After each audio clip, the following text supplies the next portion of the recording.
মনোরমা পরীক্ষা প্রস্তুতি ইউটিউব চ্যানেলে সকলকে স্বাগত। আজকে আমরা আলোচনা করব লেখক প্রভাত কুমার মুখোপাধ্যায়ের লেখা আদরিণী গল্পের চতুর্থ পরিচ্ছেদ সম্পর্কে। তাই যারা প্রথম তিনটি পরিচ্ছেদের ভিডিও দেখোনি তারা অবশ্যই প্রথম তিনটি পরিচ্ছেদ দেখে নিও, তাহলে চতুর্থ পরিচ্ছেদটি বুঝতে সুবিধা হবে। প্রথম পরিচ্ছেদে আমরা দেখেছি পাড়ার নগেন ডাক্তার ও জুনিয়র উকিল কুঞ্জবিহারী বাবুর সাথে মোক্তার মহাশয় পীরগঞ্জের বাবুদের বাড়ি মেয়ের বিয়েতে যাওয়ার সিদ্ধান্ত নেন।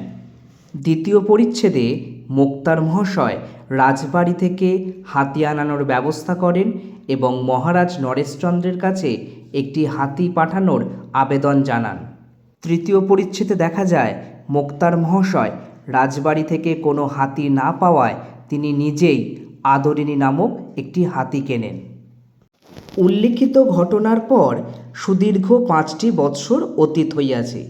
এই 5 বৎসরে মোক্তার মহাশয়ের অবস্থার অনেক পরিবর্তন হইয়াছে, অর্থাৎ মহারাজ নরেশচন্দ্র কর্তৃক তার প্রতি অপমানের প্রত্যুত্তর দেওয়ার জন্য মোক্তার মহাশয় যে হাতি কেনেন, সেই হাতি কেনার পর আরও 5টি বছর অতিক্রম হয়েছে। তবে এই 5 বছরে মোক্তার মহাশয়ের অবস্থার কিন্তু অনেকটাই পরিবর্তন ঘটেছে। পূর্বে তার যে আর্থিক সচ্ছলতা ছিল, এখন কিন্তু সেই অবস্থার অনেকটাই অবনমন ঘটেছে।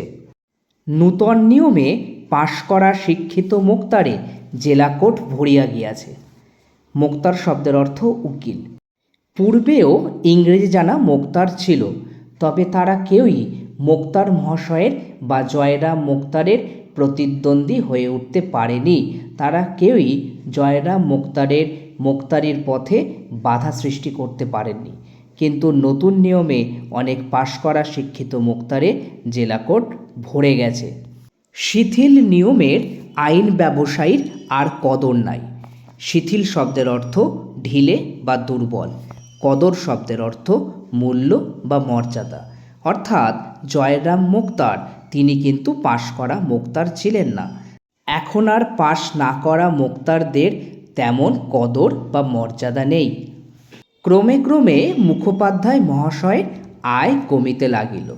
যেহেতু পূর্বের শিথিল নিয়মের আইন ব্যবসায়ীদের বা মোক্তারের কদর ছিল না, তাই জয়রাম মোক্তারেরও আয় কমতে থাকে। পূর্বে যত উপার্জন করিতেন, এখন তাহার অর্ধেক হয় কিনা সন্দেহ। যেহেতু এখন আর আগের নিয়মের মোক্তারদের কদর নেই, সেহেতু তাদের উপার্জন কমতে থাকে। জয়রাম মোক্তার আগে যেমন উপার্জন করতেন, তার অর্ধেকও এখন হয় কিনা সে বিষয়ে সন্দেহ রয়েছে। অথচ ব্যয় প্রতি বৎসর বর্ধিতই হইতেছে। তার আয় কমলেও ব্যয় কিন্তু কোনো অংশেই কমেনি, বরং ব্যয় বা খরচ প্রতি বছর বৃদ্ধি পেয়েছে। তাহার 3টি পুত্র। প্রথম 2টি মূর্খ, অর্থাৎ প্রথম 2 পুত্র বড় ছেলে এবং মেজ ছেলে, তারা কিন্তু শিক্ষা গ্রহণ করেননি। বংশবৃদ্ধি ছাড়া আর কোনো কর্ম করিবার যোগ্য নহে, অর্থাৎ তারা কেবল বংশবৃদ্ধি করতে পারে। কনিষ্ঠ পুত্রটি কলিকাতায় পড়িতেছে, সেটি যদি কালক্রমে মানুষ হয় এইমাত্র ভরসা। কনিষ্ঠ শব্দের অর্থ ছোট। তার ছোট ছেলে কলকাতায় পড়াশোনা করছে। মোক্তার মহাশয় আশায় আছেন যে এই ছেলেটি বা ছোট ছেলেটি হয়তো মানুষ হবে। ব্যবসায়ের প্রতি মুখোপাধ্যায়ের আর সে অনুরাগ নাই, বড় বিরক্ত হইয়া উঠিয়াছেন। অনুরাগ শব্দের অর্থ আসক্তি বা ভালোবাসা, বিরক্ত শব্দের অর্থ অখুশি। অর্থাৎ মুখোপাধ্যায় মহাশয়ের আর পূর্বের মতন মোক্তারির ব্যবসার প্রতি তার আগ্রহ বা ভালোবাসা ছিল না। তিনি সেই ব্যবসার প্রতি অনেকটাই অখুশি ছিলেন। ছোকরা মোক্তারগণ যাহাদিগকে একসময় উল্লঙ্গাবস্থায় পথে খেলা করিতে দেখিয়াছেন, তাহারা এখন সামলা মাথায় দিয়া মুখোপাধ্যায় পাগড়ি বাঁধিতেন। সেকালে মোক্তারগণ সামলা ব্যবহার করিতেন না। তাহার প্রতিপক্ষে দাঁড়াইয়া চোখ মুখ ঘুরাইয়া ফরফর করিয়া ইংরেজিতে হাকিমকে কি বলিতে থাকেন, তিনি কিছুই বুঝিতে পারেন না। ছোকরা শব্দের অর্থ যুবক বা কম বয়সী। উল্লঙ্গাবস্থায় শব্দের অর্থ নগ্ন বা বিবস্ত্র অবস্থায়। শামলা হলো উকিলদের মাথায় পরা এক ধরনের শালের পাগড়ি। সেই সময় মোক্তাররা তারা শামলা ব্যবহার করতেন না, তারা শুধুই পাগড়ি বাঁধতেন। তাই মুখোপাধ্যায় মশাই তিনি মাথায় শুধুমাত্র পাগড়ি বাঁধতেন, শামলা ব্যবহার করতেন না। মুখোপাধ্যায় মহাশয় তিনি বহুদিন যাবৎ মোক্তারি করছেন। যাদের একসময় উলঙ্গ অবস্থায় পথে খেলা করতে দেখতেন তারাও মাথায় শামলা বেঁধে তার প্রতিপক্ষে শব্দের অর্থ বিরুদ্ধে বা বিপক্ষে, তার বিরুদ্ধে দাঁড়িয়ে তারা মামলা লড়ে। এমনকি ফরফর করে ইংরেজিতে কথা বলে। ফরফর শব্দের অর্থ দ্রুত বা তাড়াতাড়ি লয়, অর্থাৎ তারা খুব দ্রুত ইংরেজিতে কথা বলে।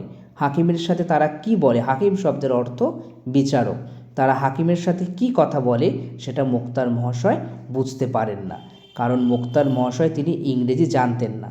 তাই তার বিরুদ্ধে যারা দাঁড়াতেন অল্প বয়সী ছোকরা বা ইংরেজি জানা যুবক, তারা হাকিমের সাথে বিচারকের সাথে কি কথা বলতেন সেটা কিন্তু মোক্তার মহাশয় বুঝতে পারতেন না।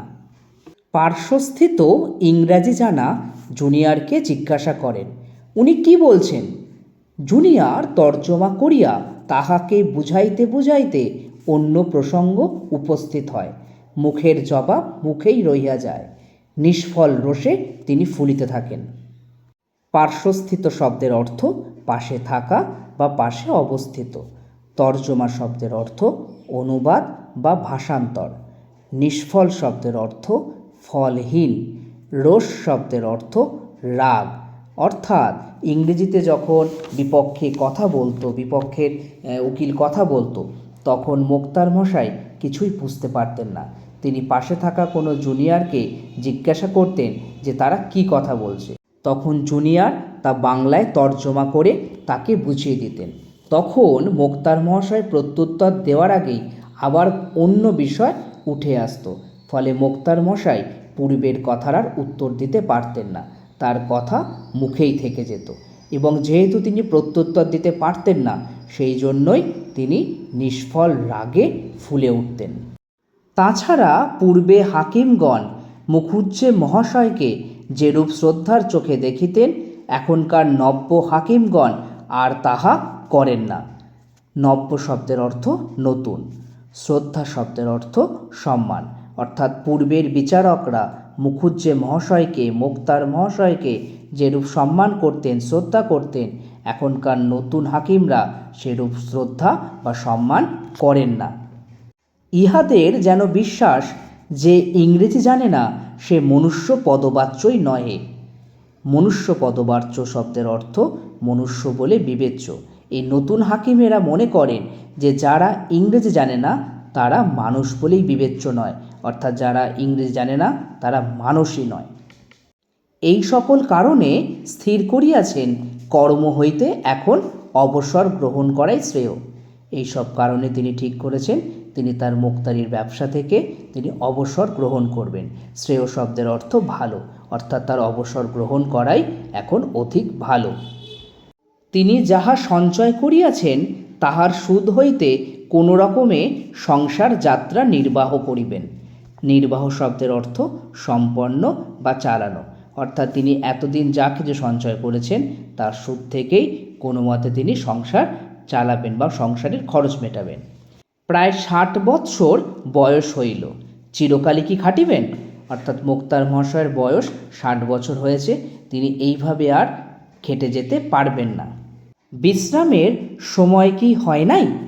বড় ছেলেটি যদি মানুষ হইত, 2 টাকা যদি রোজগার করিতে পারিত, তাহা হইলে এতদিন কোন কালে মুখোপাধ্যায় মহাশয় অবসর লইতেন। যদি তার বড় ছেলে 2 টাকা রোজগার করত তাহলে তিনি তার কাছ থেকে অবসর বা বিশ্রাম নিতেন। বাড়িতে বসিয়া হরিনাম করিতেন। হরিনাম শব্দের অর্থ কৃষ্ণ নাম, অর্থাৎ বাড়িতে বসে ঠাকুরের নাম কীর্তন করতে পারতেন। কিন্তু আর বেশি দিন চলে না। তথাপি আজি কালি করিয়া আরও 1 বৎসর কাটিল। আজি কালি মানে আজকাল, বৎসর শব্দের অর্থ বছর, অর্থাৎ এইভাবে আরও 1 বছর কেটে যায়। আজকে অবসর নেবেন, কালকে অবসর নেবেন, এইভাবে আরও 1 বছর সময় অতিবাহিত হয়, কিন্তু তিনি অবসর নিতে পারেন না। এই সময় দায়রায় একটি খুনি মোকদ্দমা উপস্থিত হইল। দায়রা শব্দের অর্থ উচ্চ ফৌজদারি আদালত, মোকদ্দমা শব্দের অর্থ মামলা, অর্থাৎ এই সময়ে উচ্চ ফৌজদারি আদালতে বা দায়রায় একটি খুনির মামলা উপস্থিত হল। সেই মোকদ্দমার আসামি জয়রাম মুখোপাধ্যায়কে নিজ মোক্তার নিযুক্ত করিল। আসামি শব্দের অর্থ অভিযুক্ত। সেই খুনির মামলার যে অভিযুক্ত ছিল, আসামি ছিল, সে জয়রাম মুখোপাধ্যায়কে নিজের পক্ষের মোক্তার নিযুক্ত করেন। একজন নূতন ইংরাজ জজ আসিয়াছেন, তাহারই এজলাসে বিচার। একজন নতুন ইংরেজ জজ, জজ শব্দের অর্থ বিচারক, একজন নতুন বিচারক এসছেন, তারই এজলাসে, এজলাস শব্দের অর্থ আদালত, তারই আদালতে বিচার হবে। 3 দিন যাবৎ মোকদ্দমা চলিল। যাবৎ শব্দের অর্থ ধরে, 3 দিন ধরে সেই খুনির মামলা মোকদ্দমা চলল। অবশেষে মোক্তার মহাশয় উঠিয়া জজ সাহেব বাহাদুর ও এসেসার মহোদয়গণ বলিয়া বক্তৃতা আরম্ভ করিলেন। এসেসার শব্দের অর্থ বিচারপতির পরামর্শদাতা, যারা বিচারপতিকে পরামর্শ দেন। বক্তৃতা শেষে এসেসারগণ মুখোপাধ্যায়ের মক্কেলকে নির্দোষ সাব্যস্ত করিলেন। সাব্যস্ত শব্দের অর্থ বিবেচিত, মক্কেল শব্দের অর্থ বিচার প্রার্থী, অর্থাৎ মোক্তার মহাশয়ের বক্তৃতার শেষে যারা এসেসার ছিলেন তারা মুখোপাধ্যায় মহাশয়ের মক্কেলকে নির্দোষ বলে ঘোষণা করলেন। জজ সাহেবও তাহাদের অভিমত স্বীকার করিয়া আসামিকে অব্যাহতি দিলেন। অব্যাহতি শব্দের অর্থ মুক্তি, অর্থাৎ জজ সাহেব তিনিও এসেসারদের বক্তব্য মেনে আসামিকে মুক্তি দিলেন। জজ সাহেবকে সেলাম করিয়া মোক্তার মহাশয় নিজ কাগজপত্র বাঁধিতেছেন। এমন সময় জজ সাহেব পেশকারকে জিজ্ঞাসা করিলেন, এই উকিলটির নাম কি? সেলাম শব্দের অর্থ অভিবাদন বা নমস্কার। পেশকার হলেন যিনি বিচারকের সামনে কাগজপত্র পেশ করেন ও কাগজপত্র রক্ষণাবেক্ষণ করেন, অর্থাৎ যখন মামলার রায় ঘোষণা হয়, আসামিকে মুক্তি দেওয়া হয়, তখন যখন মোক্তার মহাশয় জজ সাহেবকে সেলাম করে কাগজপত্র বাঁধছেন, সেই সময় জজ সাহেব পেশকারকে জিজ্ঞাসা করেন যে সেই উকিল অর্থাৎ মোক্তার মহাশয়ের নাম কি। জজ সাহেব মোক্তার মশাইকে উকিল ভেবে ভুল করেন। মোক্তার মহাশয় এতটাই সুদক্ষভাবে মামলাটা লড়েছিলেন যে জজ সাহেব তাকে উকিল ভেবেছিলেন। পেশকার বলিল, উহার নাম জয়রাম মুখার্জি, উনি উকিল নহেন, মোক্তার। প্রসন্ন হাস্যের সহিত জজ সাহেব জয়রামের প্রতি চাহিয়া বলিলেন, আপনি মোক্তার? প্রসন্ন হাস্য শব্দের অর্থ সন্তুষ্টির হাসি। যেহেতু মোক্তার মশাই এতটা সুন্দরভাবে মামলাটা চালিয়েছিলেন, তাতে জজ সাহেবও প্রসন্ন বা খুশি হয়েছিলেন। জয়রাম বলিলেন, হ্যাঁ হুজুর, আমি আপনার তাবেদার। তাবেদার শব্দের অর্থ সেবক বা অনুগত। তখন জয়রামকে যখন জিজ্ঞাসা করেন যে তিনি মোক্তার কিনা, তখন জয়রাম বললেন হ্যাঁ, তিনি হলেন তার অনুগত বা সেবক, অর্থাৎ তিনি একজন মোক্তার, সেটাই স্বীকার করে নেন। জজ সাহেব পূর্ববৎ বলিলেন, আপনি মোক্তার? আমি মনে করিয়াছিলাম আপনি উকিল। যে রূপ দক্ষতার সহিত আপনি মোকদ্দমা চালাইয়াছেন, আমি ভাবিয়াছিলাম আপনি এখানকার একজন ভালো উকিল। পূর্ববৎ শব্দের অর্থ পূর্বের মতো বা আগের মতো। জয়রামের সেই মোক্তারি দেখে জজ সাহেব খুবই খুশি হয়েছিলেন এবং তিনি আগের মতনই প্রসন্ন মনে বললেন যে তিনি ভেবেছিলেন জয়রাম মুখোপাধ্যায় একজন ভালো উকিল।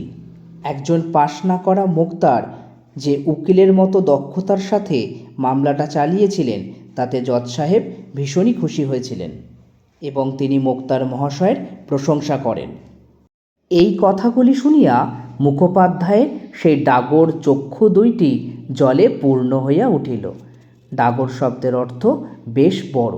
আমরা আগেই মুখোপাধ্যায়ের শারীরিক বা দৈহিক পরিচয় পেয়েছি। মুখোপাধ্যায় মহাশয়ের মোক্তারির প্রশংসা শুনে মুখোপাধ্যায়ের দুটি বড় চোখ জলে পূর্ণ হয়ে ওঠে। হাত দুটি জোর করিয়া কম্পিত কণ্ঠে বলিলেন, না হুজুর, আমি উকিল নহি, আমি একজন মোক্তার মাত্র, তাও সেকালের শিথিল নিয়মের একজন মূর্খ মোক্তার। ইংরেজি জানি না হুজুর। আপনি আজ আমার যে প্রশংসা করিলেন, আমি জীবনের শেষ দিন অবধি তাহা ভুলিতে পারিব না। এই বুড়া ব্রাহ্মণ আশীর্বাদ করিতেছে, হুজুর হাইকোর্টের জজ হন। প্রশংসা শব্দের অর্থ সুখ্যাতি, জজ শব্দের অর্থ বিচারক। অর্থাৎ জজ সাহেব মুক্তার মশাইয়ের যে প্রশংসা করেন সে কথা শুনে তিনি হাত জোড় করে কম্পিত কণ্ঠে বলেন যে তিনি ইংরেজি না জানা সেকালের শিথিল নিয়মের একজন মূর্খ মুক্তার, এবং তিনি জীবনের শেষ দিন পর্যন্ত জজ সাহেবের এই প্রশংসার কথা ভুলতে পারবেন না। মুখোপাধ্যায় মহাশয় একজন ব্রাহ্মণ ছিলেন এবং তিনি জজ সাহেবকে আশীর্বাদ করেন যে জজ সাহেব পরবর্তীতে হাইকোর্টের বিচারক হবেন। বলিয়া ঝুঁকিয়া সেলাম করিয়া মুক্তার মহাশয় এজলাস হইতে বাহির হইয়া আসিলেন। ইহার পর আর তিনি কাছারি যান নাই। কাছারি শব্দের অর্থ আদালত, অর্থাৎ সেই যে খুনির মামলা তিনি লড়লেন সেটাই ছিল তার শেষ মামলা, অর্থাৎ এর পরে তিনি আর কোনোদিনই কাছারিতে বা আদালতে যাননি। চতুর্থ পরিচ্ছেদ সংক্রান্ত যদি তোমাদের কোনো সমস্যা থাকে তাহলে আমাকে সেটি কমেন্টস বক্সে জানিও। আর ভিডিওটি যদি তোমাদের ভালো লেগে থাকে বা তোমরা সামান্যতম উপকৃত হও তাহলে সেটি কমেন্টস বক্সে অবশ্যই জানিও, এবং ভিডিওটি বেশি বেশি করে লাইক, কমেন্ট ও শেয়ার করো। এবং যারা আমাদের চ্যানেলে নতুন আছো তারা চ্যানেলটিকে অবশ্যই সাবস্ক্রাইব করো ও পাশে থাকা বেল আইকনটিকে ক্লিক করো যাতে ভিডিও নোটিফিকেশান তোমাদের সবার কাছে পৌঁছে যায়। আর কোন গল্প, কবিতা বা অন্য কোনো বিষয়ের কোনো যদি শিক্ষামূলক ভিডিও তোমাদের প্রয়োজন হয় তাহলে সেটি আমাকে জানিও, আমি সেই সংক্রান্ত ভিডিও তোমাদের কাছে নিয়ে আসবো।